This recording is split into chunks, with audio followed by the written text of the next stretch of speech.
सत्संगत जी, प्यार से कहना धन निरंकार जी। अपने घर में जैसे ही एंटर करता है वो शक्ल पे भी स्ट्रेस गायब, सब कुछ एक बिल्कुल खुशी से अपनी फैमिली को मिलता भी है, उनको ग्रीट करता है, बच्चों को गले लगाता है, प्यार देता है। तो ये करने के बाद जब उसका फ्रेंड वापस एग्जिट कर रहा है घर से, तो वो सी ऑफ करने के लिए गाड़ी तक आए फिर से, तो वो कहते हैं कि ये मैंने आपसे पूछना है, आप पूरे दिन मैंने देखा कि ये दिन didn't go as you expected, ये बिल्कुल आपके मुताबिक अच्छा दिन नहीं रहा काम पे। फिर भी आप गाड़ी में भी जब मेरे साथ थे तो हमने कोई कॉन्वर्सेशन नहीं करी, आप बस अपने ख्यालों में एक इतने सोच में डूबे हुए ही आ रहे थे, एक वर्ड भी हमने गाड़ी में कॉन्वर्सेशन का शेयर नहीं किया। पर आप जब अपने घर एंटर करने लगे, आपने इस ट्री को छू दिया, एक उसके बाद आप अंदर गए तो बिल्कुल मानो जैसे आप एक अलग ही इंसान हो गए हो। तो ये कुछ बात समझ नहीं आई, ये बात समझाएं।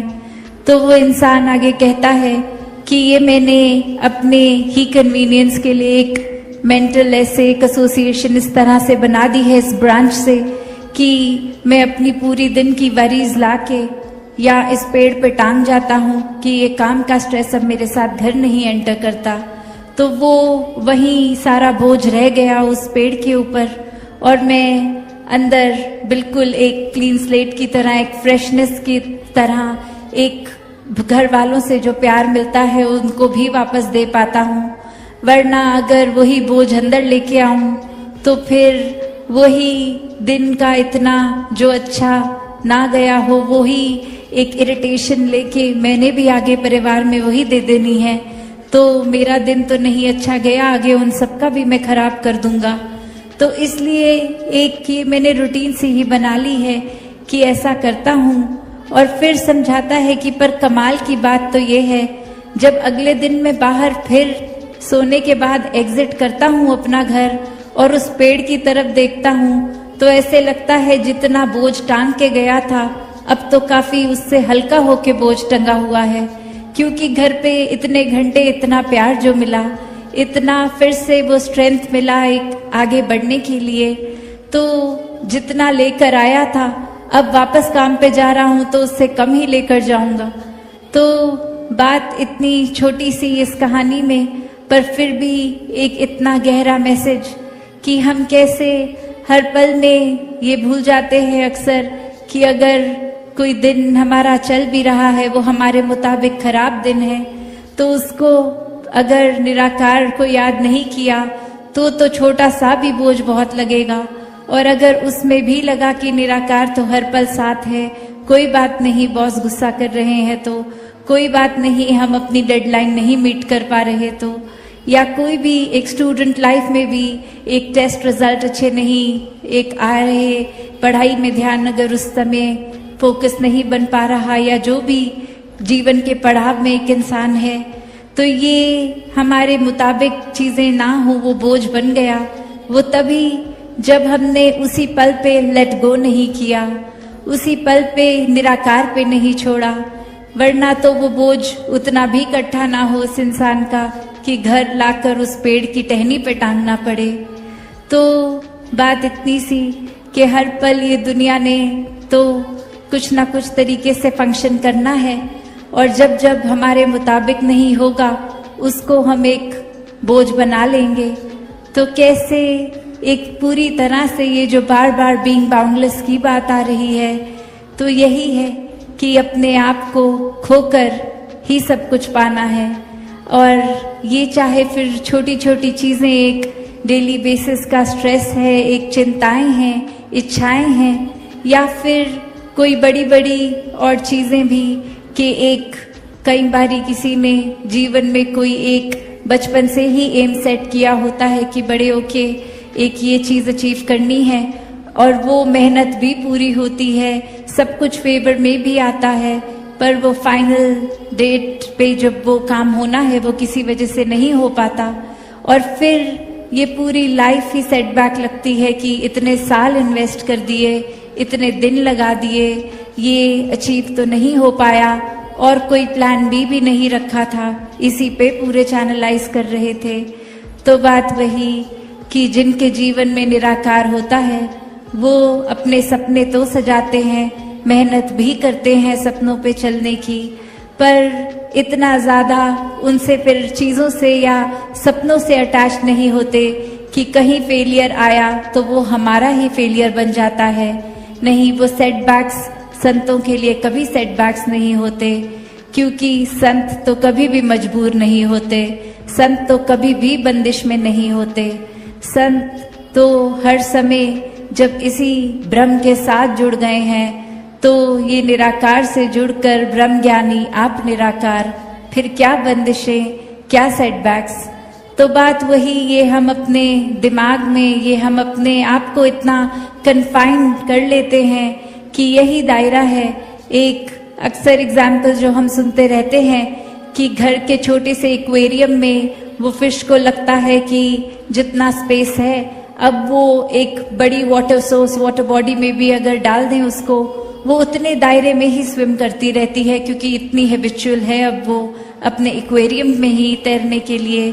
तो चाहे ये लिमिटलेस एक्सपेंस है, फिर भी हमने खुद ही खुद को कन्फाइन किया है, खुद ही एक वो भाव कि जहाँ निराकार नहीं वहाँ अहंकार आ जाता है, और एक अहंकार के साथ साथ वहाँ फिर और बुराइयां आ जाती हैं, वहाँ सोच इतनी लिमिटेड हो जाती है, एक दिल में हम किसी को एक्सेप्ट तक करने को तैयार नहीं होते, एक छोटी सी भी किसी की गलती को इतना मैग्नीफाई कर देते हैं।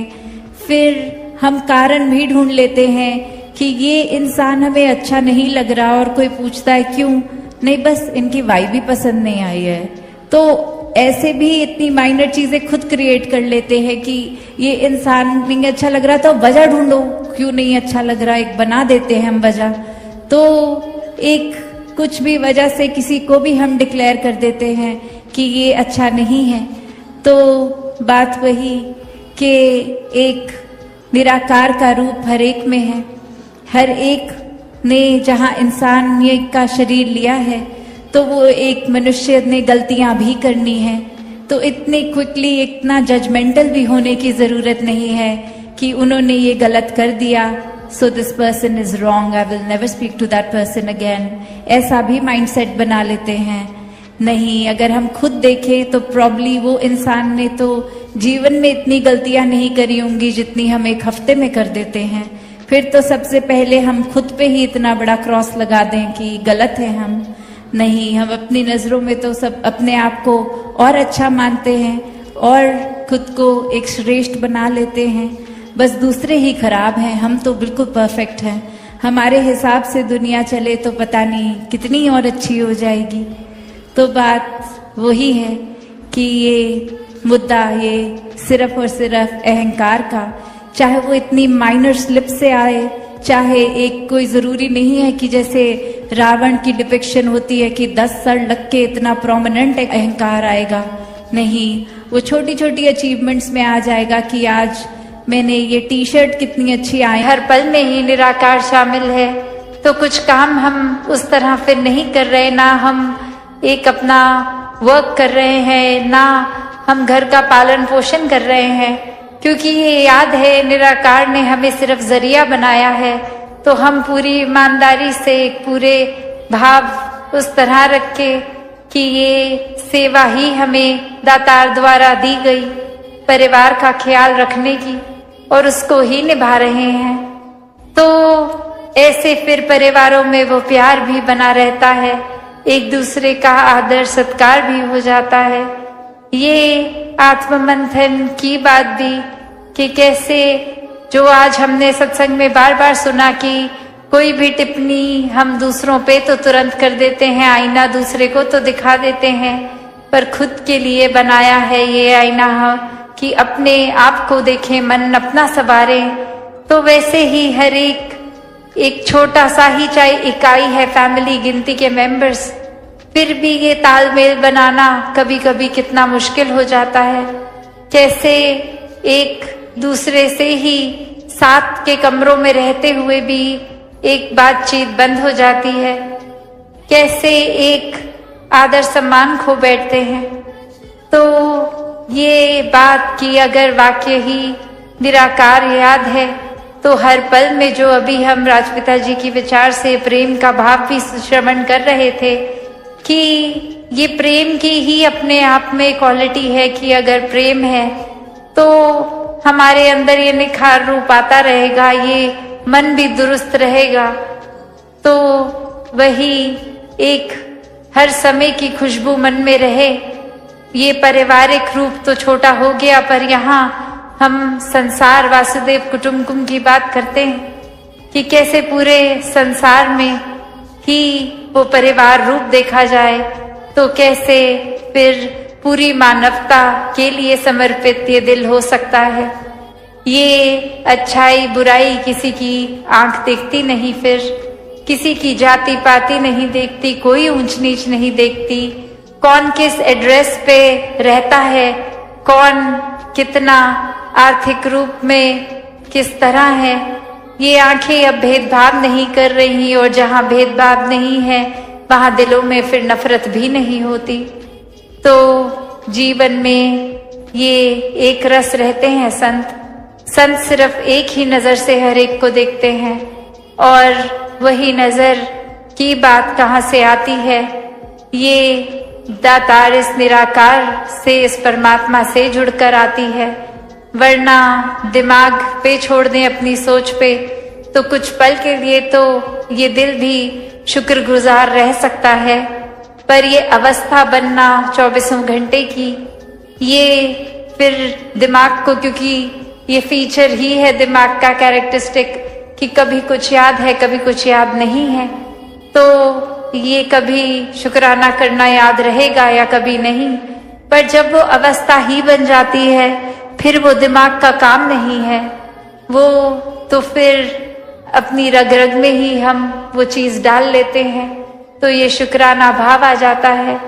और अगर जैसे वही हम बैलेंस की बात पे फिर से जाएं तो एक तराजू हर एक ने देखा है, कैसे वो वेइंग स्केल दो उसके एक एरियाज जहां हम एक जगह एक वेट डालते हैं और दूसरी जगह देखते हैं उतने ही वजन का जो भी सामान डालना हो, तो कैसे वो जब बैलेंस में आ जाता है, एक जितना उठा हुआ दोनों हिस्सा, तो पता लग जाता है कि हाँ अब ये भी उतने ही केजीज का हो गया है, दूसरा साइड भी।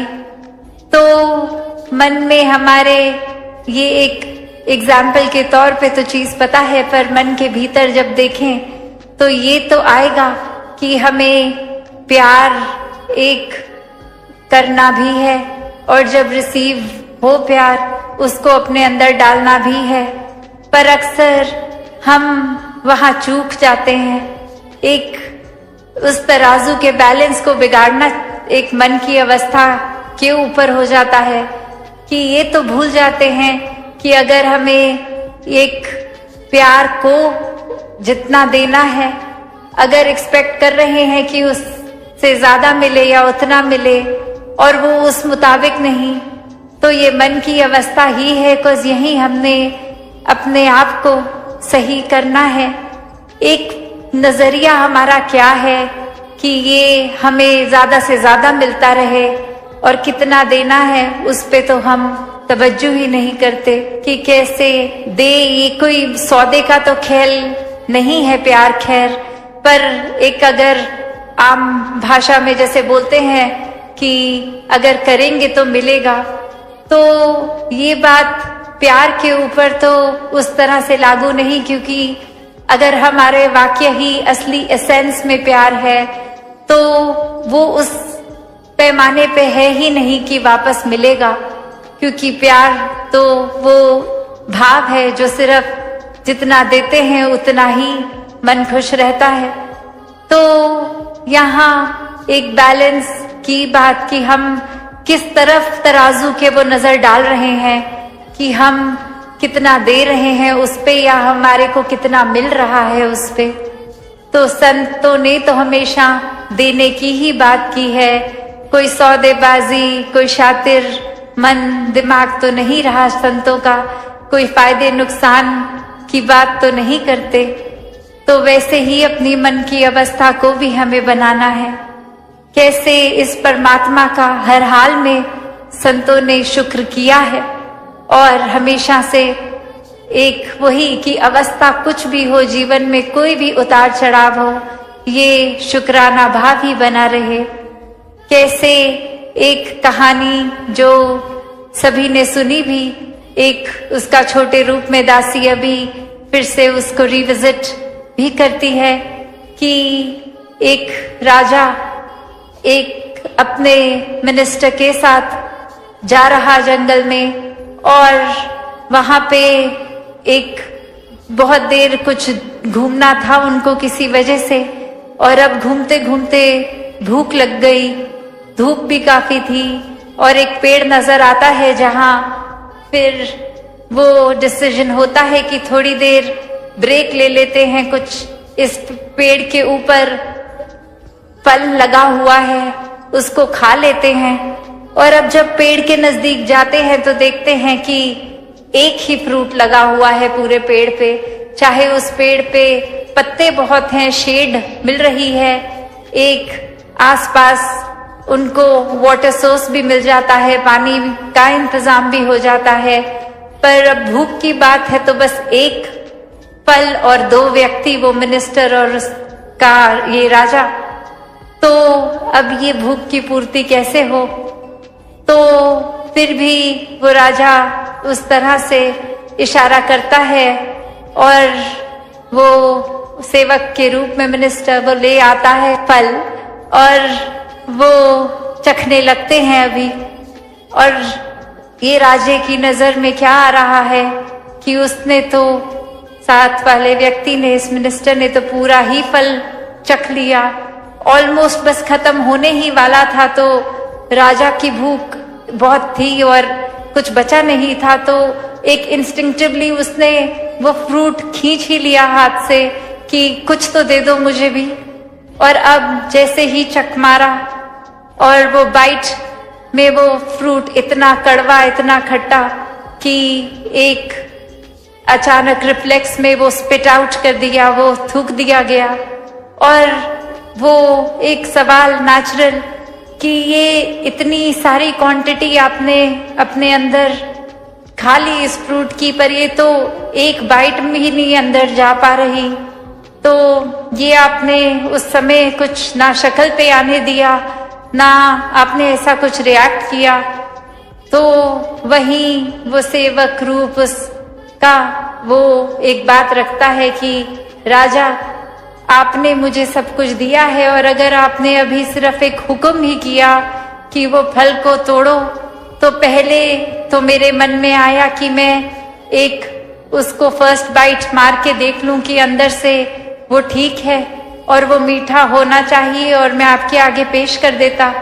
पर मारते ही चक वो पता लग गया कड़वा है। तो मैंने खुद ही सोचा कि खाऊं, आप तक ये आए ना, ताकि आपके मुंह का स्वाद ना बिगड़े। तो फिर राजा का वो सवाल कि चलो अगर तुमने ऐसे किया भी तो भी, या फिर डायरेक्टली भी बोल सकते थे तुम्हें पूरा खाने की जरूरत नहीं थी, तुम भी ना खाते, बोल देते कि ये ठीक नहीं है। तो वो भाव उसका, इंसान का, कहता कि राजा, आपने मेरे को इतना कुछ दिया है, और सिर्फ मेरे मन में शुक्राना भाव भी है। ये फल तो मैंने देखा तक नहीं था, आप ही की नजर पड़ी और आप ही का हुक्म था, और मैंने जैसे ही वो चखा, वो तब तक तो भाव स्वाद के ऊपर आधारित था, जब तक था कि एक ये पता लग जाए तो आपके आगे ही पेश करूं। पर जैसे ही लगा कि वो आपके लायक नहीं है उसका टेस्ट, फिर मैंने अपने मन से भी ये एक खट्टा कड़वा मीठा छोड़ दिया और खुद ही खाया, क्योंकि ये शुक्राना भाव है कि जिस राजे ने मुझे सब कुछ दिया है, आज उसके एक बार बोलने पे मैं अपनी ही दिमाग को लगाता रहूं कि ये कहा गया है कि खाना है, और उसमें मैं नुक्स निकाल दूं, ये शिकवे करने लग जाऊं, तो फिर ये बात मैं कहाँ खड़ा हूँ जिसने सब कुछ दिया, उसी के आगे कंप्लेन करने लग जाऊं तो वो ठीक नहीं है। तो ये है जहाँ एक इंसान का दूसरे इंसान के प्रति ही थैंकफुलनेस इतनी एक्सट्रीम लेवल की अगर हम इस एग्जाम्पल में स्टोरी में देख रहे हैं, तो जहाँ इस निराकार की बात आती है, यहाँ तो कोई हिसाब ही नहीं है। एक एक श्वास भी परमात्मा की ही देन, और परमात्मा ने जहाँ जब इंसानों को भेजा और जब ये श्वासें बंद करनी है, सब परमात्मा की ही रजा। तो इतनी इस जीवन के दौरान हर पल में कितना कुछ मिल रहा है। बेशक बीच में कभी किसी एपिसोड को हम अपने मुताबिक एक डिस्टर्बेंस की तरह देखते हैं, अनप्लेजेंट एक्सपीरियंस देखते हैं, पर ये निराकार ऐसा किसी को कुछ नहीं दे रहा जो उसके हित के लिए ना हो। तो नजरिया यहाँ अपना ही बदलना है कि ये हमेशा कंप्लेन्स करना नहीं, ये थैंकफुलनेस लानी है। अभी एक साथ संगत जी, प्यार से कहना धन निरंकार जी। साथ संगत जी, आशा करता हूँ निरंकार प्रभु की कृपा से आप सभी अच्छे होंगे, स्वस्थ होंगे साथ संगत जी, और जहाँ भी होंगे सेवा सुमन सत्संग करते हुए अपना जीवन व्यतीत कर रहे होंगे।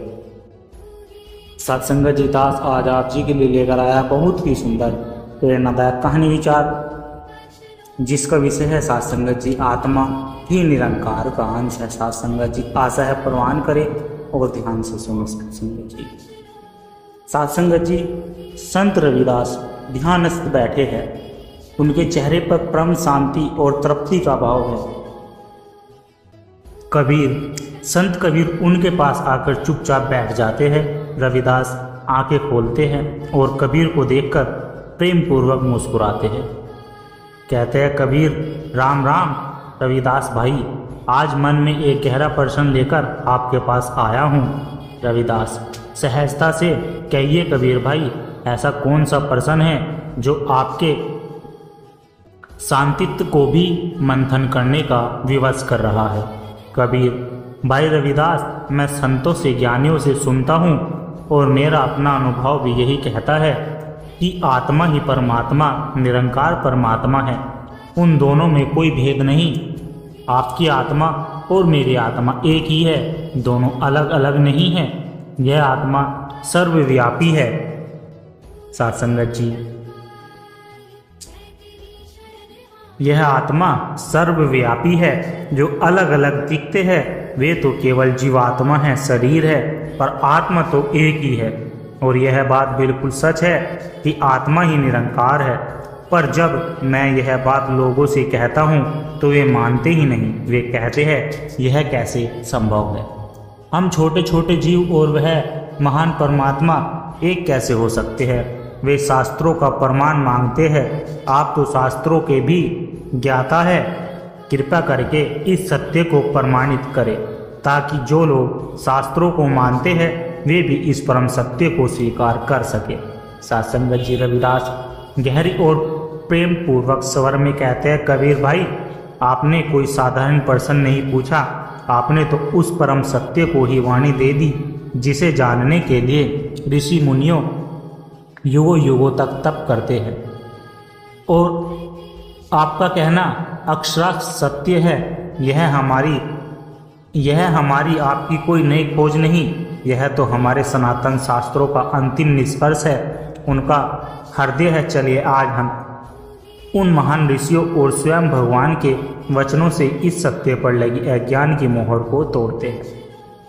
साथ संगत जी, कबीर हाँ भाई, आज परमाणु की गंगा बहा दो ताकि हर जिज्ञासु का मन निर्मल हो जाए।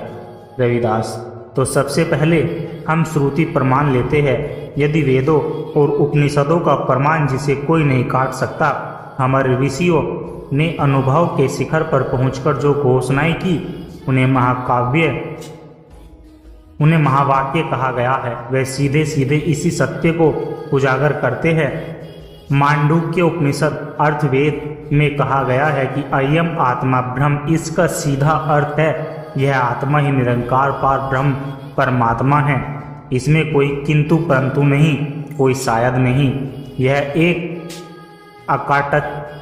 अकाट्य सत्य है कि जो तत्व आपके और मेरे भीतर आत्मा के रूप में मौजूद है वही सर्वव्यापी निरंकार ब्रह्म है। छंदोग्य उपनिषद सामवेद में कहा गया है, तत्वम अस अथो। तत्वम अस अर्थात वह तू ही है। गुरु अपने शिष्य से कह रहे हैं कि जिसे तुम दूर आकाश में, मंदिरों में, मूर्तियों में खोज रहे हो, वह परम तत्व, वह निरंकार सत्ता कोई और नहीं, वह तुम स्वयं हो। बृहदारण्यक उपनिषद यजुर्वेद में कहा गया है कि अहम ब्रह्मासि, जिसका अर्थ है मैं ब्रह्मा हूँ। यह ब्रह्म का अर्थ निरंकार है। जब जीव यह जान लेता है कि मैं यह शरीर, मन या बुद्धि नहीं बल्कि शुद्ध चैतन्य आत्मा हूँ, तब वह अनुभव से कहता है मैं ब्रह्म हूँ। कबीर संतुष्टि से, वाह, यह आत्मा ही ब्रह्म यानी निरंकार है, इससे सीधा और क्या होगा। फिर भी लोग क्यों भेद करते हैं? वे आत्मा को शरीर के भीतर एक छोटी सी चीज क्यों समझते हैं? रविदास, क्योंकि वे आत्मा के निरंकार स्वरूप को नहीं समझते। भाई, वे आत्मा और जीव आत्मा को एक ही समझते हैं, जबकि आत्मा अलग है और जीव आत्मा अलग है। भागवत गीता में भी कहीं पर भी ऐसा नहीं कहा गया कि इस शरीर के अंदर आत्मा है। भागवत गीता में देही शब्द का उपयोग किया गया है, देही जो जीवात्मा को कहते हैं। अब श्रीमद् भागवत गीता का प्रमाण सुनिए, जिसे स्वयं निरंकार ने साकार रूप में आकर अर्जुन से कहा। भगवान श्री कृष्ण आत्मा के निरंकार स्वरूप का वर्णन करते हुए कहते हैं, न जायते मतेवा कदाचिन न अय्य भूतावा भवतावा न भय अजो नित्य शाश्वतो अय्य पुराणो न है अन्य माने शरीरे। यह आत्मा न कभी जन्म लेती है और ना ही कभी मरती है। यह अजन्मा, नित्य, शाश्वत और पुरातन है। शरीर के मारे जाने पर भी यह नहीं मर जाती।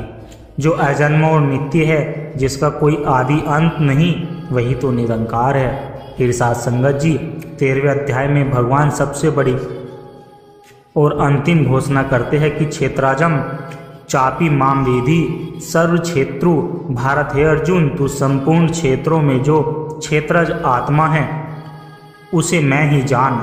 यह भगवान स्पष्ट कह रहे हैं कि हर शरीर में जो आत्मा है वह मैं यानी परमात्मा ही हूँ। आपकी आत्मा, मेरी आत्मा, चींटी की आत्मा, हाथी की आत्मा, वह एक ही परमात्मा है जो उनके शरीरों में प्रकाशित हो रही है। ठीक वैसे ही जैसे एक ही सूर्य करोड़ों घड़ों के जल में प्रतिबिंब होता है। कबीर तो फिर यह जो जीव भाव है, यह जो मैं और तू का भेद है, यह कहाँ से आया? रविदास, यह भेद जीव आत्मा की वजह से और आज्ञा के कारण आया है। जैसे एक ही महासागर में अनगिनत लहरें उठती है, हर लहर को लगता है कि मैं अलग हूँ, पर क्या कोई भी लहर जल के सिवा कुछ और है? नहीं, सब जल ही है। वैसे ही एक ही निरंकार चैतन्य सागर में यह अनगिनत जीव रूपी लहरें उठती है सब एक ही चैतन्य पर। शरीर और मन के उपाधि के कारण खुद को अलग मान बैठी है। इसलिए मैंने कहा, जब हम होते तब तू नहीं, अब तू ही है, मैं नहीं। अतः लगम जैसे लहरी माँ ओदगी, जल केवल जल माही। जब तक हम अहंकार थे तब तक तू निरंकार का अनुभव नहीं था। अब जब तेरा अनुभव हुआ तो यह झूठ मैं ही नहीं रहा, सब एक हो गया।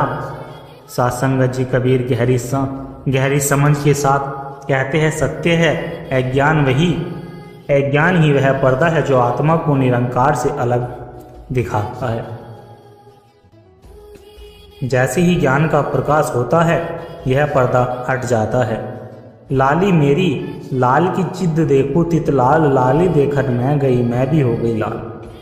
जब उस निरंकार के प्रकाश को देखा तो देखने वाला मैं भी उसी प्रकाश में विलीन हो गया।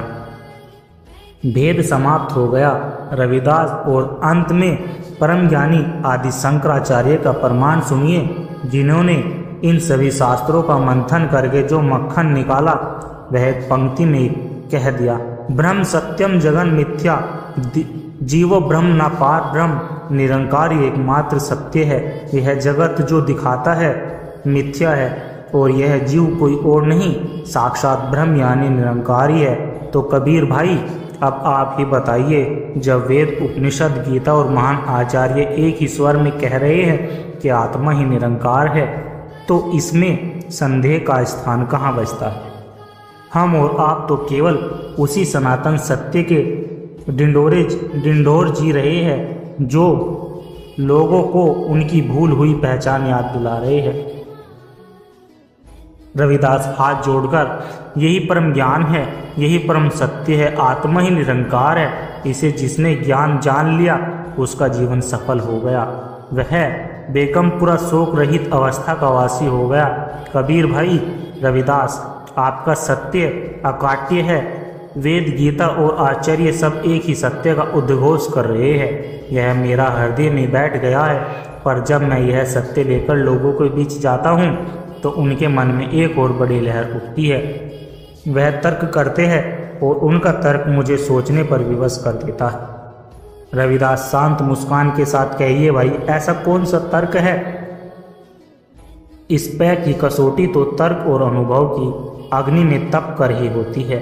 कबीर वे कहते हैं, मान लिया एक पल को मान लिया कि हम ही वह निरंकार परमात्मा है, तो फिर हम में वह शक्तियाँ क्यों नहीं है जो परमात्मा में होती है? परमात्मा तो सर्वशक्तिमान है, पर हम तो इतने दुर्बल और विवश है कि यदि हम ही परमात्मा है तो हमारे भीतर उसकी शक्ति क्यों नहीं? उनका यह प्रकाश सीधा और सरल है, इसका क्या उत्तर दे? रविदास गंभीर होकर जैसे किसी गहरे रहस्य से पर्दा उठा रहे हो। कबीर भाई उनका प्रश्न अज्ञान से उपजा है पर निरर्थक नहीं है। वे सार्थक को पहचानते हैं पर शक्ति के स्रोत और उनके प्रकटक होने के विद्वान को नहीं जानते। सुनिए, इसके दो मुख्य कारण हैं। पहला कारण तो स्वयं परमात्मा की इच्छा है, उसकी लीला है। यह जगत उसी एक की लीला का विस्तार है।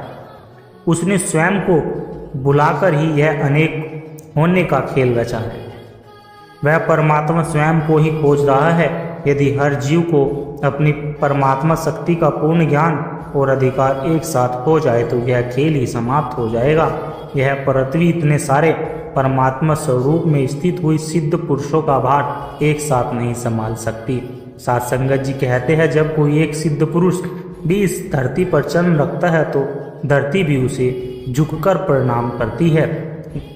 दिशाओं में सुगंध फैल जाती है। यदि सभी एक साथ सिद्ध हो जाए तो सृष्टि अपने मूल कारण में विलीन हो जाएगी। यह खेल ही समाप्त हो जाएगा। इसलिए उस महान शक्ति ने स्वयं ही अपनी शक्ति को योग माया के आवरण से ढक लिया है। जैसे भगवान ने स्वयं गीता 7.14 में कहा कि देवी हमेशा गुणमयी मम मया दुर्त्याया, अर्थात मेरी यह त्रिगुणमयी देवी माया बड़ी दुस्तर है, इसे पार कर पाना बहुत कठिन है। इसी माया के कारण जीव अपनी शक्ति को भूलकर स्वयं को दीनहीन मानता है। कबीर समझ की गहराई में डूबते हुए, अर्थात यह व्यवस्था भी उसी की लीला का एक अंग है। उसने स्वयं ही अपनी आंखों पर पट्टी बांधी है ताकि खोजने और पाने का आनंद ले सके। रविदास बिल्कुल। और अब दूसरा अधिक व्यवहारिक कारण सुनिए। शक्ति बिना पात्रता के विनाशकारी होती है।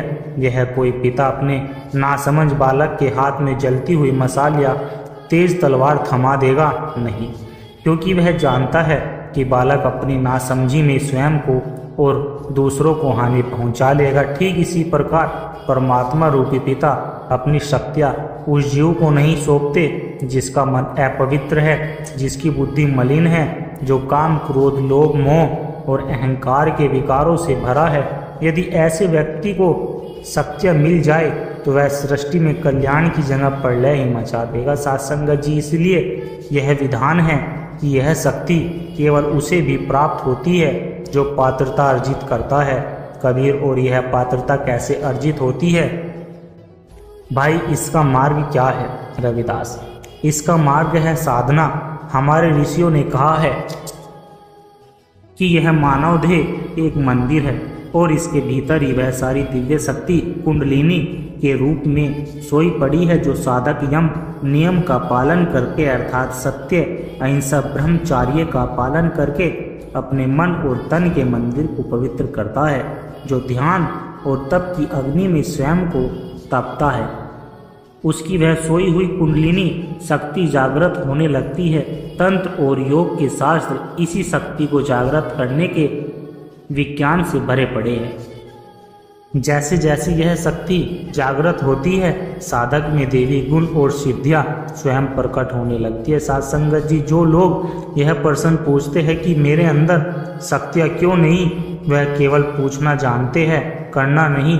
दूध में घी होता है, यह सब जानते हैं, पर क्या केवल कहने से दूध घी बन जाता है? नहीं। दूध को पहले जमाकर दही बनाना पड़ता है, फिर उस दही को मथकर मक्खन निकालना पड़ता है और फिर उस मक्खन को तपाकर शुद्ध घी प्राप्त होता है। यह मानव जीवन दूध है और साधना वह प्रक्रिया है साथ संगत जी, जिससे इसे मथना पड़ता है। जिसने अपने को मथा, उसने अपने परमात्मा तत्व रूपी घी को पा लिया। यह बात उन सिद्धियों और योगियों ने कही है जिन्होंने स्वयं को मत कर उस स्वरूप को प्राप्त कर लिया है। कबीर आनंद और निश्चय के भाव से सत्य परम सत्य अपने रहस्य की सारी परतें खोल दी। शक्ति तो सबके भीतर है, पर उसे पाने के लिए कीमत चुकानी पड़ती है। पात्रता की साधना ही पवित्रता की घी दूध में ही है, पर आलसी को नहीं, पुरुषार्थी को मिलता है। अब मैं उनसे कहूँगा, हीरा ताघट में है, परखन को नाही, कहे कबीर ताप बिरवा को जो खोजता है माही। अर्थात हीरा परमात्मा तो तेरे शरीर के भीतर ही है, पर उसे परखने की विधि तू नहीं जानता। कबीर कहते हैं कि वह धन्य है जो उसे अपने ही भीतर खोजता है। शक्ति बाहर से नहीं, अपने भीतर से ही जागती है। प्रसन्न मत करो, पुरुषार्थ करो, स्वयं को मत हो और तुम स्वयं पाओगे कि तुम वही हो जिसे तुम खोज रहे हो। साथ संगत जी, रविदास हाथ जोड़कर यही सनातन विधान है भाई, यही धर्म का मर्म है। परमात्मा ने भेद नहीं किया, उसने केवल विधान बनाया है। साथ संगत जी, प्यार से कहना धन निरंकार जी। साथ संगत जी, आशा करता हूँ दास के द्वारा कहे विचार आप सभी संतों को अच्छे लगे होंगे। अगर अच्छे लगे हो तो वीडियो को साथ संगत जी लाइक करें, शेयर करें और कमेंट बॉक्स में अपने विचार साझा जरूर करें साथ संगत जी, और दास को आशीर्वाद दे। हर रोज आप जी के चरणों में ऐसे ही सुंदर सुंदर विचार लेकर आता रहूं। और साथ संगत जी, आप जी के चरणों में विनती कि दास के चैनल को भी सब्सक्राइब जरूर कर ले। साथ संगत जी, प्यार से कहना धन निरंकार जी।